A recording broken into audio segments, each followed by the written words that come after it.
Bismillahirrahmanirrahim. Assalamualaikum warahmatullahi wabarakatuh. Alhamdulillah, summa alhamdulillah. Alladzi khalaqal mauta wal hayata liyabluwakum ayyukum ahsanu amala. Asyhadu an la ilaha illallah wahdahu la syarikalah. Wa asyhadu anna Muhammadan abduhu wa rasuluh. Allahumma salli ala Muhammad wa ala alihi wa sahbihi wa sallim ajma'in.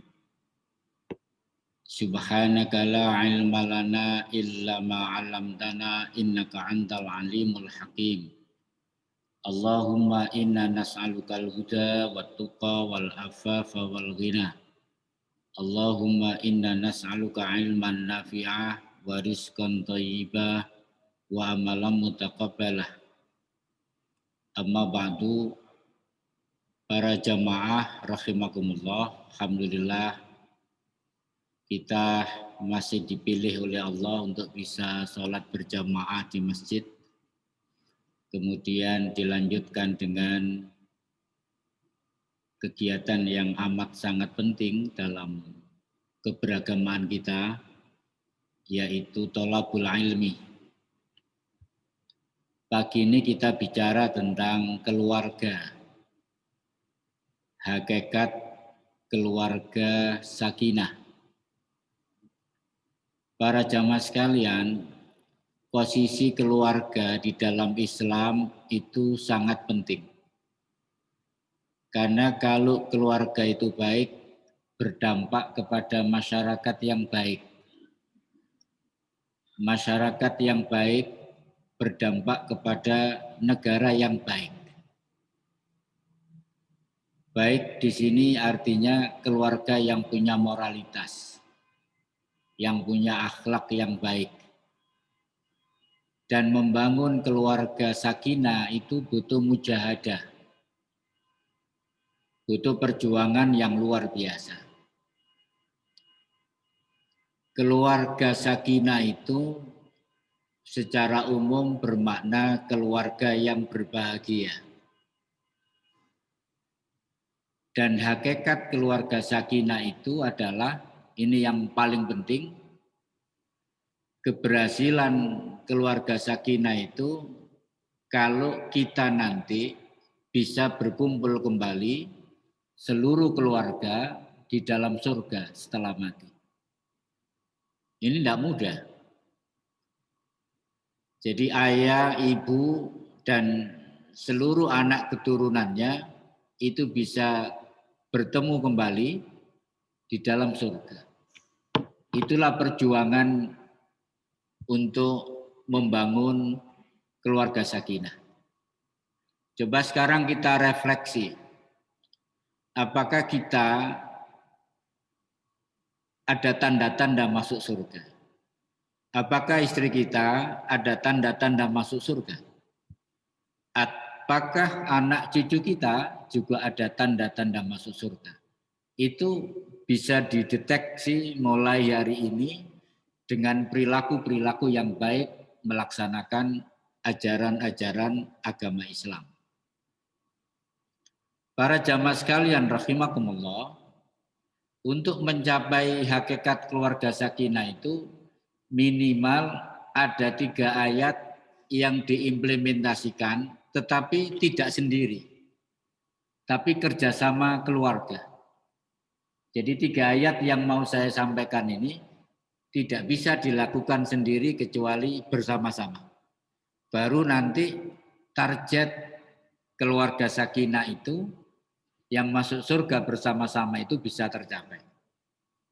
Yang pertama dalam surat At-Tahrim, surat 66 ayat 6. Yang kedua surat yang sama, surat At-Tahrim ayat 8. Dan yang ketiga surat At-Tur, surat 52 ayat 21. Ini yang mau kita bicarakan pagi hari ini. Yang pertama para jamaah sekalian, supaya kita mencapai keluarga sakinah yang hakiki tadi di dunia berkumpul dengan bahagia, di surga berkumpul dengan bahagia. Ayat yang pertama surat At-Tahrim ayat 6 harus kita implementasikan bersama-sama. Bismillahirrahmanirrahim. Ya ayyuhalladzina amanu ku anfusakum wa ahlikum naro. Hai orang-orang yang beriman, jagalah dirimu dan keluargamu dari api neraka. Ini kan nggak bisa dilakukan sendiri. Pertama kita menjaga diri kita, mungkin ayah yang hadir pada pagi hari ini. Kemudian ibu yang perlu kita jaga, istri kita. Yang ketiga keluarga kita seluruhnya. Jangan sampai tersengat api neraka. Untuk mencapai ayat ini atau implementasi ayat ini, minimal ada 3 yang harus kita perhatikan supaya terjadi ku anfusakum wa ahlikum naro. Yang pertama, kita memastikan seluruh keluarga kita tidak terjebak dalam dosa kemusyrikan. Karena orang yang melakukan dosa kemusyrikan itu masuk neraka. Ini rodok keras titik itu. Dan dosa ini tidak diampuni. Oleh karena itu sangat berbahaya kalau keluarga kita ada yang berperilaku musyrik ini. Misalnya Allah mengatakan innallaha la yaghfiru ayyushraka bihi wa yaghfiru ma duna dzalika liman yasha. Sesungguhnya Allah tidak mengampuni dosa-dosa syirik dan Allah mengampuni dosa-dosa selain syirik. Jadi dosa syirik tidak diampuni dan itu berpotensi orang masuk neraka. Laku anfusakum wa ahlikum naro. Pertama yang paling penting adalah kita menghindarkan dosa ini dari lingkungan keluarga kita. Tentunya para jamaah sekalian, keluarga kita tidak melakukan dosa syirik yang misalnya menyembah pohon, menyembah matahari, menyembah berhala. Jauhlah dari itu. Tetapi kita harus mengkritisi tentang proses pendidikan anak-anak kita, keluarga kita. Kadang-kadang orang itu tambah pinter itu tambah ateis. Saya kasih contoh, cepat-cepat saya kasih contoh. Dulu waktu saya sekolah, mungkin juga bapak-bapak, bagaimana memahami proses hujan itu. Ini kaitannya dengan iman kita. Hujan itu kan air laut yang menguap, begitu ya, secara singkat. Kemudian menjadi mendung, gumpalan mendung kemudian menjadi hujan. Mungkin pengetahuan kita, anak-anak kita hari ini di sekolah seperti itu. Itu di mana Tuhannya itu? Allahnya di mana itu? Maka proses meyakini tanda-tanda kekuasaan Allah ketika tidak melibatkan Allah itu sebetulnya melepaskan proses pendidikan itu dari tauhid. Yaitu bahasa ekstrimnya ya ateis. Yang benar bagaimana? Ya dikaitkan Allahnya itu. Wa anzalna minas sama'i ma'an. Itu kan ayatnya. Dan Allah yang menurunkan dari langit hujan. Jadi Allah dilibatkan dalam proses-proses memahami alam ini, itu orang yang bertauhid. Tetapi kalau proses itu tidak melibatkan Allah sama sekali, sebagai Tuhan yang menurunkan hujan, contohnya sebetulnya ateis itu. Bayangkan kalau anak-anak kita belajarnya seperti itu. Ini yang saya maksud kemusyrikan itu yang di sini. Kalau menyembah berhala ya nggak mungkin. Hari-hari ini ya kita tahu itu. Jadi bahaya sekali ini kalau pemahaman kita terhadap ilmu yang tidak melibatkan Allah. Sehingga ada proses islamisasi ilmu itu proses melibatkan Allah dalam melihat tanda-tanda kekuasaannya di alam semesta ini. Ini yang pertama. Supaya ku anfusakum wa ahlikum naro terjadi pada keluarga kita. Yang kedua, pastikan keluarga kita ini keluarga yang berbasis sholat berjamaah kalau bisa. Kenapa? Kalau ada unsur-unsur dari keluarga kita ini yang tidak melakukan sholat, itu juga masuk neraka. Bahkan batas antara mukmin dan kafir itu sholat itu. Wa man taraka sholat fahuwa kafirun. Barang siapa yang meninggalkan sholat maka dia dihukumi kafir. Makanya kalau orang tidak pernah sholat sama sekali, mestinya ketika mati ya tidak disolati. Selama hidupnya nggak pernah sholat.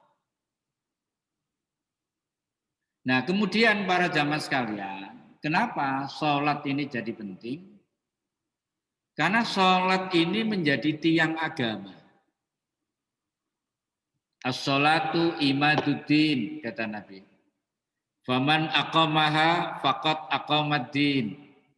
Faman hadamaha faqad hadamaddin. Sholat itu tiang agama. Tiang itu rukun. Kalau nggak ada tiang roboh. Maka barang siapa yang menegakkan sholat, dia menegakkan agama. Barang siapa yang meninggalkan sholat, dia merobohkan agama. Jadi orang yang meninggalkan sholat itu, dia merobohkan agamanya. Dan kepastiannya tidak akan pernah selamat dalam kehidupan setelah mati. Oleh karena itu, jangan ada keluarga kita yang meninggalkan sholat ini. Dan itu proses sholat itu para jamaah sekalian. Karena pentingnya, sampai Nabi bersabda itu sangat konkret operasional. Usia 7 tahun disuruh mengajak sholat. Kalau sampai usia 10 tahun enggan melakukan sholat, maka boleh dikasih hukuman, punishment. Coba kita hitung para jamaah sekalian. Antara 7 tahun sampai 10 tahun itu berarti 3 tahun. 1 tahunnya berapa hari? 360. Berarti kalau 3 tahun, 1000 hari lebih, taruhlah 1000 hari. Kalau 5 waktu sholatnya anak-anak kita sholat 5 waktu di bawah bimbingan orang tua, maka 1000 kali 5 berarti 5000 kali sholat dalam proses edukasi itu. Jadi sangat mungkin kalau kita mengikuti sabda Nabi ini, sejak usia 7 tahun sudah komitmen bahwa anak kita melakukan sholat, maka umur 10 tahun dia sudah melaksanakan sholat 5000 kali. Saya yakin dia akan menjadi anak yang sholat terus menerus. Kenapa? Prosesnya benar ini. Tapi kalau sejak 7 tahun sudah abai sholatnya, umur 10 tahun mungkin belum mau sholat, maka nanti kalau sudah besar sulit sekali. Ibarat pohon para jamaah sekalian, kalau masih kecil kita bentuk itu mudah karena lentur. Tapi kalau pohon sudah sebesar tiang masjid kita ini, mau kita bentuk itu sulit. Itulah yang kita takutkan, misalnya di dalam Al-Quran disebut generasi yang akan datang itu generasi yang banyak meninggalkan sholat dan memperturutkan hawa nafsu. Itu yang kita hindari. Jadi kita kawal anak kita ini sholatnya. Jangan pernah putus asa untuk ini. Kemudian yang ketiga, supaya terjadi ku anfusakum wa ahlikum nara, pastikan bahwa rezeki yang dibawa pulang itu, yang dimakan istri dan anak kita itu adalah rezeki yang halal dan thayyib. Jadi pengaruh rezeki ini sangat luar biasa pengaruhnya. Darah dan daging yang dibesarkan dari rezeki yang haram itu nanti terowongannya itu menuju neraka. Jadi kalau ada orang tua yang berani-berani membawa rezeki haram ke rumah, kemudian menjadi konsumsi harian keluarganya, dia sedang membangun terowongan keluarganya menuju api neraka. Dan itu sangat berbahaya. Hari ini mencari rezeki yang halal dan thayyibah itu juga tidak mudah. Makanya perkembangan anak sekarang itu kan luar biasa para jamaah sekalian. Anak SMP sudah narkoba. Anak SMP sudah melakukan hubungan di luar nikah. Di Surabaya itu 8 tahun yang lalu itu di riset itu anak SMP yang tidak perawan istilahnya itu 6,7%. Berarti lebih dari 50%. Kalau anak SMA kebalikannya 76%. Berarti hampir 100%. Itu adalah dekadensi moral. Moralitas yang rendah. Rendahnya moralitas anak itu banyak ditentukan oleh rezeki yang tidak halal. Sehingga sebetulnya kalau kita ingin membangun terowongan ke surga untuk keluarga kita, itu ikhtiar yang paling utama adalah rezeki. Makanya Abdullah Nasir Khulwan itu punya buku bagus sekali, Tarbiyatul Aulad fil Islam. Pendidikan anak dalam perspektif Islam. Itu sudah diterjemahkan dalam 2 jilid itu. Dia menyebut pendidikan itu pertama pendidikan fisik, pendidikan iman, pendidikan ilmu. Dia mengatakan pendidikan fisik itu adalah satu-satunya adalah rezeki yang halal dan thayyibah. Makanan yang halal dan baik. Itu berpengaruh. Nah inilah yang pertama ku anfusakum wa ahlikum naro, tidak bisa kita lakukan sendiri, harus kerjasama, terutama ibu dan bapak. Yang kedua para jamaah sekalian, surat At-Tahrim ayat 8. Bismillahirrahmanirrahim. Ya ayyuhalladzina amanu, hai orang-orang yang beriman, tubu bertaubatlah ilallah kepada Allah, taubatan nasuha, taubat yang semurni-murninya, taubat yang beneran. Kenapa dibutuhkan taubat? Karena manusia ini para jamaah sekalian itu berlumuran dosa. Enggak ada, termasuk yang bicara ini, tidak pernah terhindar dari dosa. Al-insanu makhalul khata' wan nisyan. Manusia itu tidak bisa terlepas dari lupa dan salah. Jadi seandainya Allah membongkar hari ini aib kita, dibongkar oleh Allah, ditunjukkan kepada setiap manusia di komplek ini, orang-orang itu akan jijik melihat kita. Tetapi bentuk kasih sayang Allah adalah Allah menutupi aib kita itu. Dan nanti baru dibongkar di akhirat aib-aib kita itu. Oleh karena itu, karena kita ini banyak melakukan perbuatan dosa, disadari atau tidak, karena dosa itu menghambat masuk terowongan surga tadi, harus kita lepas satu persatu. Dengan apa? Dengan taubat. Taubat itu minta ampun kepada Allah Subhanahu wa ta'ala. Apa buktinya manusia itu banyak dosa? Di dalam Al-Quran, manusia itu dibagi 3. Yang pertama disebut zalimu li nafsi. Orang yang menzalimi dirinya sendiri. Itu kalau diterjemahkan secara matematik, orang ini dosanya lebih banyak daripada kebaikannya. Dosanya 1000, kebaikannya hanya 100. Pasti sengsara itu. Wah, dosanya lebih dominan enggak? Yang kedua disebut muktasid. Muktasid itu tengah-tengah. Dosanya 1000, kebaikannya juga 1000. Karena dia berbuat baik, juga berbuat dosa. Dan sama-sama tekutnya. Dia sholat berjamaah tepat waktu di masjid, tapi juga korup. Sama. Dia sering membantu anak yatim di mana-mana, tapi juga berzina. Dia luar biasa puasa wajib, puasa sunnah, bahkan haji berkali-kali, umroh berulang-ulang. Tapi durhaka kepada kedua orang tuanya. Dosa besar, dosa besar, dosa besar. Dia akhlaknya bagus kepada tetangga, tetapi dia juga sering ke dukun. Percaya kepada dukun. Dosa besar. Ini yang disebut muktasib. Nomor 1, nomor 2 ini nasibnya juga tidak beruntung.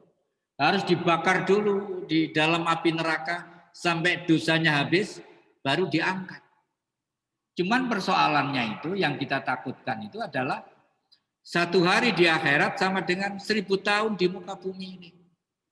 Jadi pasti sengsara itu. Maka yang ketiga ini disebut sabiqun bil khairat. Orang yang kebaikannya lebih besar daripada kesalahannya. Kebaikannya 1000, kesalahannya 100, kebalikan yang pertama. Ini orang yang selamat. Tapi tetap karena manusia tidak bisa lepas dari mengantongi dosa itu. Walaupun kebaikannya lebih banyak. Maka yang 100 inilah yang kita kikis pelan-pelan dengan cara taubatan nasuha. Jadi taubat itu adalah proses menghapus dosa. Sehingga ketika kita mati, nanti divonis di akhirat, itu dosanya sudah minim. Kalau membawa itu ya nggak banyak-banyak amat lah. Nanti diampuni oleh syafaat Rasulullah, oleh doa anak-anak kita yang soleh itu, sehingga bersih. Seperti kertas yang putih, sehingga kita bisa masuk surga tanpa hisab, itu harapan kita. Jadi kalau berbuat dosa nggak bisa dihindari, tapi sebaik-baik orang yang berbuat dosa itu adalah yang menyadari kemudian bertaubat kepada Allah Subhanahu wa ta'ala. Dan taubat itu waktu yang terbaik adalah waktu sahur.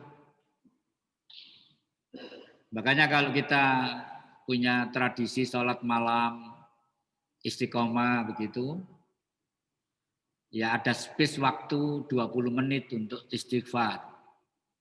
Ya bisa 70 kali, bisa 100 kali. Karena Nabi dalam riwayat yang pertama, sehari semalam itu istighfar 70 kali. Riwayat yang kedua 100 kali. Itu seorang Nabi yang maksum, yang dipastikan tidak pernah melakukan dosa, akan melakukan dosa diingatkan sehingga maksum, masih istighfar. Lah kita ini bukan Nabi, bukan Rasul, bukan wali. Ya mestinya istighfarnya lebih kenceng kan begitu Pak. Itulah taubat. Yang terakhir, yang ketiga, para jamaah sekalian, dalam surat At-Tur, surat 52 ayat 21. Allah berfirman, walladzina amanu, dan orang-orang yang beriman, wattaba'athum dzurriyyatahum biimanin, dan anak cucu mereka mengikuti mereka dalam keimanan. Jadi ini ada bapak ibu beriman, sikoh imannya. Imannya 24 karat. Kemudian anak cucunya on the track mengikuti orang tuanya tadi dalam keimanan. Alhaqna bihim dzurriyyatahum.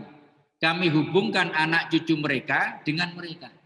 Kami hubungkan itu kalau bapaknya masuk surga, ibunya masuk surga, anaknya ikut.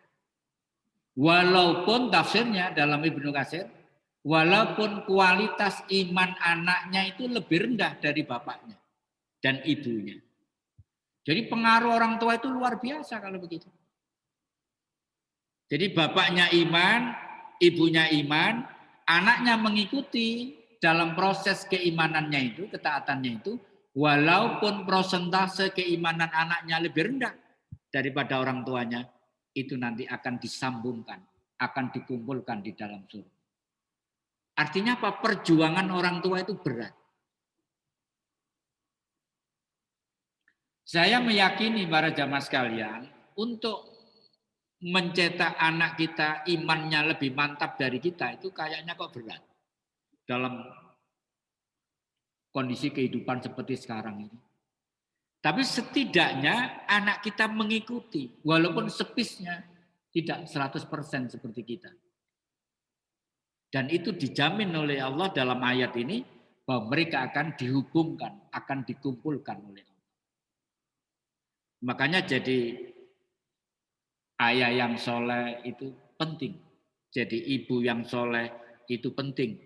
Kemudian kita melakukan kerjasama, terutama istri kita itu harus solihah memang. Walaupun di dalam Al-Quran itu ayah punya peran penting dalam edukasi, di dalam sejarah itu indah sekali. Allah memberi contoh dua wanita berkaitan dengan anak ini. Yang pertama siapa? Istrinya Fir'aun. Fir'aun itu kan top Pak kafirnya itu. Wis top markotop kafirnya. Sampai ana rabbukumul a'la, bayangkan. Mengaku Tuhan. Saya ini Tuhan yang maha tinggi, kata Fir'aun. Itu kan sudah top kekafirannya. Tetapi istrinya orang baik, bayangkan. Aisyah itu, Asia itu solihah. Bayangkan raja yang kafir yang mengaku Tuhan, punya istri yang baik. Bagaimana akhir ceritanya?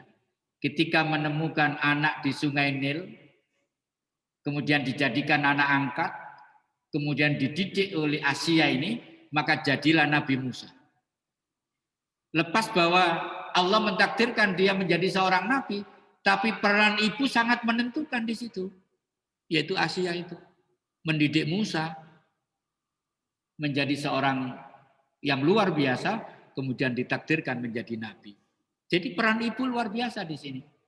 Oleh karena itu kerjasamanya dengan ibu ini harus luar biasa juga. Contoh yang kedua, yang lebih ekstrim lagi ini. Nabi Nuh. Kurang apa seorang nabi? Nabi Nuh ini seorang nabi punya istri yang tidak solihah. Kan begitu Pak ceritanya. Lalu punya anak. Apa yang terjadi? Sejak zaman dulu kala seorang ibu itu lebih dekat kepada anaknya karena orang tua laki-laki banyak beraktivitas mencari nafkah. Begitu ngelola anaknya karena dia tidak baik, tidak solihah, jadilah kan anak yang durhaka kepada Allah, bahkan durhaka kepada kedua orang tuanya, dia mati dalam kondisi kafir, su'ul khotimah. Jadi peran ibu cukup menentukan dalam proses pendidikan anak-anak kita. Enggak ada ayat ini juga dikerjasamakan antara ayah dan ibu. Bahkan kalau kita berjalan ini kan ceritanya orang tua berjalan di depan, anaknya ikut di belakangnya. Sekali waktu jangan terlalu cepat perjalanan kita. Sekali waktu kita menoleh ke belakang. Dan itu agak berat. Sekali waktu jalan mundur kalau perlu. Untuk memastikan anak kita pada real kehidupan kita ini. Dan pengawasan itu, kata Abdullah Nasir Khulwan, mendidik anak itu kan pertama al-qudwah. Orang tua, ayah dan ibu itu dipotret oleh anaknya. Ini dahsyatnya. Oleh karena itu pendidikan yang baik itu orang tua tidak terlalu banyak bicara. Tetapi banyak memberi contoh. Itu al-qudwah. Karena anak ini memotret, sejak kecil memotret.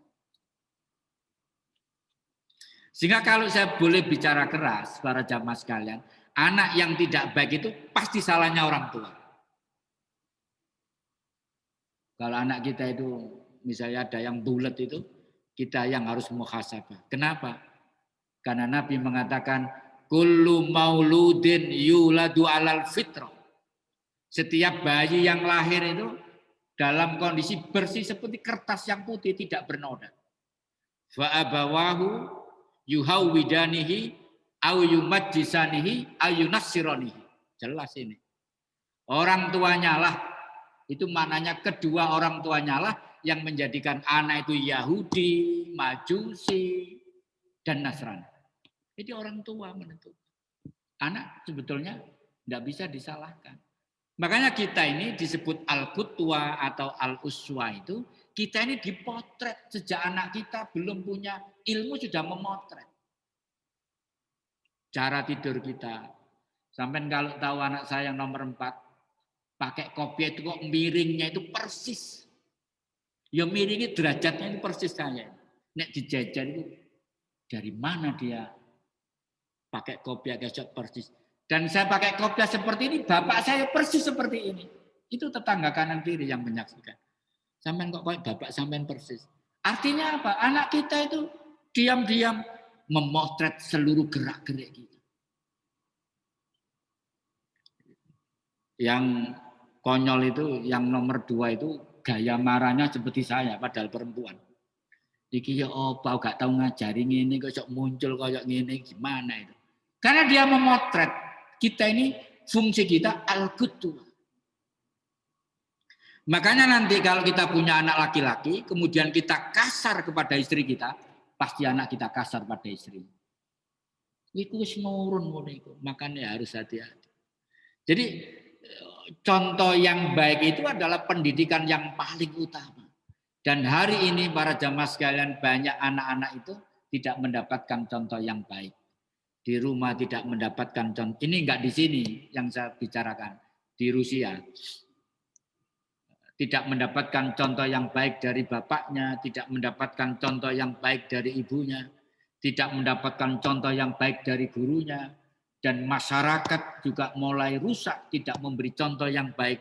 Dan hari ini pertahanan terakhir itu para jamaah sekalian, kalau boleh saya katakan, pertahanan terakhir anak kita itu di luar sudah tidak aman. Pertahanan terakhir itu keluarga. Dan keluarga itu yang menentukan adalah ayah dan ibu. Inilah yang saya maksud bagaimana kita membangun keluarga sakinah. Demikian sekelumit ini mudah-mudahan bermanfaat. Saya mohon maaf, saya akhiri. Billahi taufik wal hidayah. Wassalamualaikum warahmatullahi wabarakatuh. Ada pertanyaan, Pak? Nggih, silakan.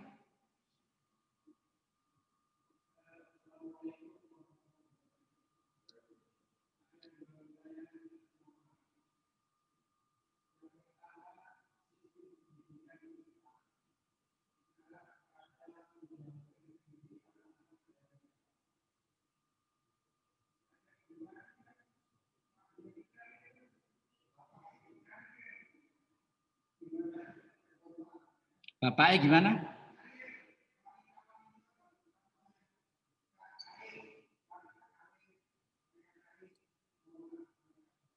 Nggih, saya sudah bisa menangkap Pak pertanyaannya. Memang para jamaah sekalian, kita ini hidup di tempat yang tidak beruntung. Berkaitan dengan dua hal. Yang pertama pendidikan, yang kedua di bidang keagamaan. Makanya kalau Bapak peka, Menteri Pendidikan itu nggak pernah gena di negeri kita. Memang tujuannya sebagai perusak.